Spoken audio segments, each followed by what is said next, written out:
Hey Cove, Hi, Cove. Pastor Dan and Ann here for a Wednesday midweek update. It is nice, sunny. We're on our back deck looking at Yep. the amazing ever-giving tomato plant behind Woo! us, Still giving. and a little bit smoky out still, but here we are. Mm-hmm. Hey, a couple weeks ago, Ann got us started on a Yes. circle project, and we spent a little bit of time talking and looking at how circles have been used in Christian theology and art down through the centuries, especially Celtic Christianity, and how circles sort of represented the wholeness of God and the Yeah. Trinity. And I invited you to just look for places where they pop up, like everywhere. And I asked you if you wanted to make them to send them in.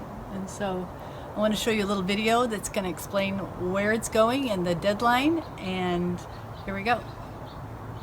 The circle project is taking off. We've gotten all sorts of designs, drawing, cutout, circles in black and white. We're taking those and cleaning them up, making them high contrast, and then we are putting them into Adobe Photoshop where we can create a transparent background. That transparent background allows us to take the designs and overlay them onto colored circles. All of these colored circles will be put together in the form of a grid, which will become part of a larger mural with everyone's designs over different colors. This mural will be digitally printed onto vinyl, and we're going to display it outside at the Cove. So we have a deadline. It's September 6th. That's a Sunday. You have till then to send in your line art or any kind of black and white circle, and we'll add yours to the final product. Can't wait to see it. Thanks. So that's that, and September 6th is your date. I'll look forward to getting them. As a matter of fact, you haven't sent one in yet. You haven't gotten mine yet? No. Well, let's think about this. Have you gotten any from men?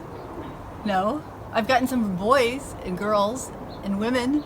But I don't no think men? I've gotten one from a man. This could be a basic character flaw in the male It's species. a circle, so simple. Yeah, we want that contribution. So it sounds like you're putting out a challenge Yeah. to men. You were putting the challenge out. Okay, I'll okay. receive them. Okay, Okay. good. Bye-bye. Bye. So, friends, imagine this. Last Sunday, when you remember fire officials were super concerned that we would be getting another round of strong wind and lightning, and that was going to start new fires and wipe out progress on the serious fires we already have.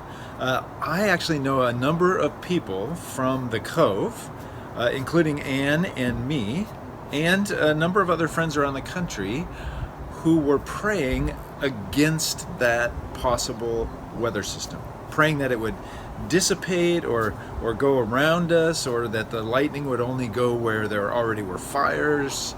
And amazingly, the storm never happened. So that's praying, right? So imagine this. I have a friend who looks at the current situation of people evacuating and people thinking about evacuating and worrying about homes, and some in our community losing homes or buildings, people having to think about what was essential documents and possessions to gather, and smoke in the air, and COVID has complicated where people can stay, and all of that. And this friend, every day in the midst of that, works hard at finding things to thank God for, big and little, finding praises in the midst of hardships. Now, that's praying, right? So imagine this. I have another friend who looks at the same current situation and finds her faith getting shaken. And she has these conversations with God that are full of angst and questions and sometimes anger. And God, if you're real and you're loving, why do you let this happen? And why are homes destroyed? And why are we in this plague? And why don't you show up? And the thing is, that's praying. All of these things are prayer. All of them. And lots more. And we find them all in the book of Psalms, in the Old Testament. Sometimes that people call it the prayer book of God's people. And the truth is that I think prayer is actually a natural thing for human beings. because I think it's what we were made for. It was, after all, the voice of God that created us in the very beginning. And our most natural response is to listen for God's voice and respond to God's voice. I think we can even feel it in our natural impulses. When things are really hard or a crisis hits, we, without even thinking about it, we so often find ourselves crying out to God for help. And alternatively, when some huge blessing happens or things are really good, we find ourselves in this place where we're just naturally thankful and in awe of what God is doing, and we say thank you. So prayer can be a complaint, it can be a lament, it can be a praise, it can be a curse, it can be a thank you, but all of that is kind of this mother tongue that followers of Jesus have that we call prayer.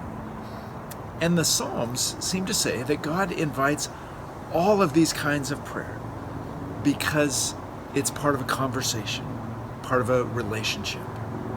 And so think about it. In Psalm 6 it says, turn, Lord, and deliver me. I'm worn out from my groaning. And then in Psalm 13 it says, how long, Lord, will you forget me forever? How long will you hide your face from me? And in Psalm 22 that Jesus quoted from the cross, my God, why have you forsaken me? Why are you so far from saving me? But then Psalm 24, the earth is the Lord's and everything in it, the world and all who live in it. And Psalm 18, I love you, Lord. You are my strength. And Psalm 139, you have searched me, Lord, and you know me, and you created my inmost being. And then Psalm 140, rescue me, Lord, from evildoers. Protect me from the violent who devise evil plans in their hearts. And Psalm 141, I call to you, Lord, come quickly to me. And Psalm 136, give thanks to the Lord, for he is good. His love endures forever. And so complaints and laments and praises and curses and thank yous and questions and certainties, all of these things wrapped together.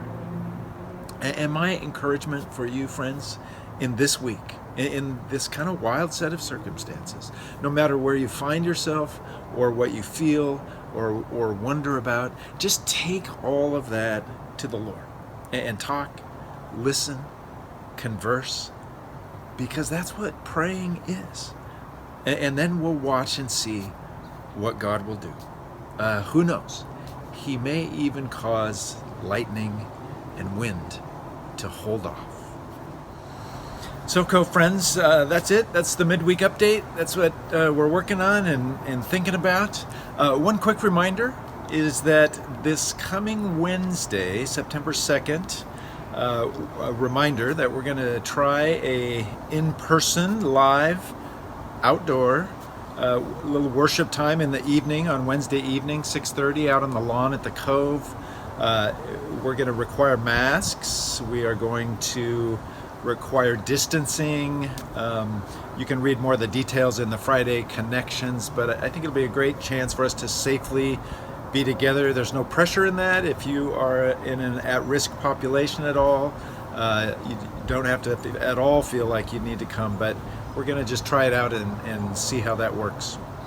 So hope you have just a great week, and as always, look forward to seeing you. God bless.